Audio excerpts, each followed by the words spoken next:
A few days ago, I came out with a video talking about the three most important things to do to try and lose body fat, particularly when we're talking about like visceral fat, right?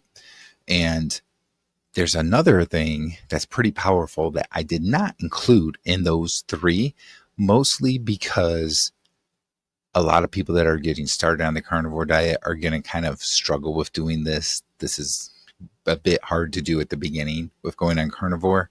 So I felt that those three were the best to put in there as the three best. But I also wanted to talk about this. So today, this one thing I'm going to talk about in the entire video because I think it's that powerful. It can be that powerful for, losing body fat, losing that visceral fat, and ultimately helping with the weight on the scale as well. So let's go into it. First of all, if you didn't see that video, go ahead and check it out. But the three things that I talked about, you can see in more detail if you go to that video. But just really quick, it was, first of all, cutting out as many carbs as possible, going low carb, getting rid of seed oils, doing something like a keto diet, a carnivore diet, like which what I do, and I pretty much support doing a carnivore diet. So those types of things, right? That was the first thing. So the second thing had to do with exercising, really high intensity exercising, working out, that type of thing, sprinting, heavy weight training, that kind of stuff. And then the third thing had to do with sleep and getting a good amount of sleep and so forth. So you can go check that video out, though, if you want more detail on those three things. But in this video, let's talk about the one thing that I think can be very, very powerful, and that is fasting. And now you may understand why I'm saying that early on the carnivore diet, that can be very difficult for people to do. They're trying to get their hunger signals in check. They're used to eating 3 or 4 meals a day. Fasting is going to be pretty tough to do. But let's talk about fasting because it is something that is very powerful for getting rid of visceral fat, body fat in general. But let's really think about the visceral fat because that's the stuff that's the more dangerous fat, right? Now, fasting, there's a few different reasons why this works really well. Okay. Number one, when your body is in a fasted state, it's going to pull from some of those fat reserves. Okay. It's going to use some of that for energy and so forth. So when you're not eating for, a day, 2 days, 3 days, or whatever, in like a fasted state, you're going to be pulling more of that. And it's going to be getting rid of more of that fat, that visceral fat, which is a good thing. Okay, so another reason why fasting really works well with getting rid of visceral fat is because of your insulin tends to get lower. So you're seeing a more steady insulin at a lower rate and so forth, which is going to help with just your hormones and all that kind of stuff. So it helps really good and it helps to release these fatty acids to be burned for energy. So that's going to help you to lose some of that fat. Okay. Another reason is because of increased fat oxidation that takes place in between meals. So when you're fasting longer period, you're going to get that oxidation more. And then finally, we want to talk about going back to the insulin, just it improves your insulin sensitivity. And then the final piece really is kind of your circadian timing tends to get a bit better when you've been fasting, and that helps with losing visceral fat as well. Okay, so now that we've talked a little bit about that with,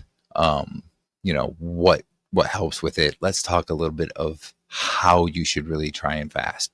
Now, the first thing I'm going to say, if you do want to try and do this when you're early in on the carnivore diet, your best thing is to do some intermittent fasting, which is not like true fasting. It's just called intermittent fasting. And you're going to try and only eat in like maybe a 6 to 8 hour window at the most in a day. And then you're going to fast for 16 hours before you eat again. Or if you can go down to 1 meal a day, that's even better with a 24-hour fast in between.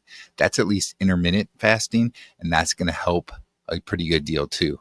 Now, if you can get into a little bit longer fasting, here you want to really make sure that you do your research on this, and you want to talk to potentially some health coaches or doctors that are really up to speed on fasting, because you want to be careful, make sure that you do things right. But you can look at doing 2 or 3 day fasts, maybe even longer than that, but 48, 72 hours is probably a good start. And you might just drink water during that time period. Try not to drink anything else. Try not to eat anything. So that's pretty much what you're doing in that fast. So this isn't like when people talk about like an egg fast and all they're eating is eggs. Fasting, you're not eating at all during that fasting period, right? So the longer you can go, if you can go 48, 72 hours or so, it just really, the oxidation really kicks in and it helps to burn out, not really burn, but, just get rid of more of that visceral fat. Again, the visceral fat is the stuff that's hanging around your organs and so forth, and around the heart and all that kind of stuff, that you really want to get rid of, because it can be very damaging to your body. Um, it's associated with a lot of different diseases and so forth, a lot of the diseases that we have today. So it's something you really want to get rid of. And fasting can be a very, very powerful piece of doing that. So that's a fourth one now that you have, right? We've already talked about the three in a previous video. Now there's a fourth one. Those are all really good things you can do to try and get rid of fat. I'll go back to the beginning here and just say probably the most important thing that you can do is going on a low carb diet. If you can go to carnivore and do no carbs at all, that helps even better. Just getting rid of all of those processed foods and so forth, especially the highly processed foods. If you go with some carbs, try and make it just whole vegetables, that kind of thing, and be careful about the vegetables. Certain vegetables might give you some problems, that kind of stuff. So that's really, though, probably the biggest thing that you have to do. If you're eating a lot of carbohydrate, that is going to break down as glucose in your body. That's going to mess with that insulin, right? And it's going to cause you to have more visceral fat. Even if you don't have that much fat on the outside that you can see, that visceral fat inside is what's really the dangerous stuff.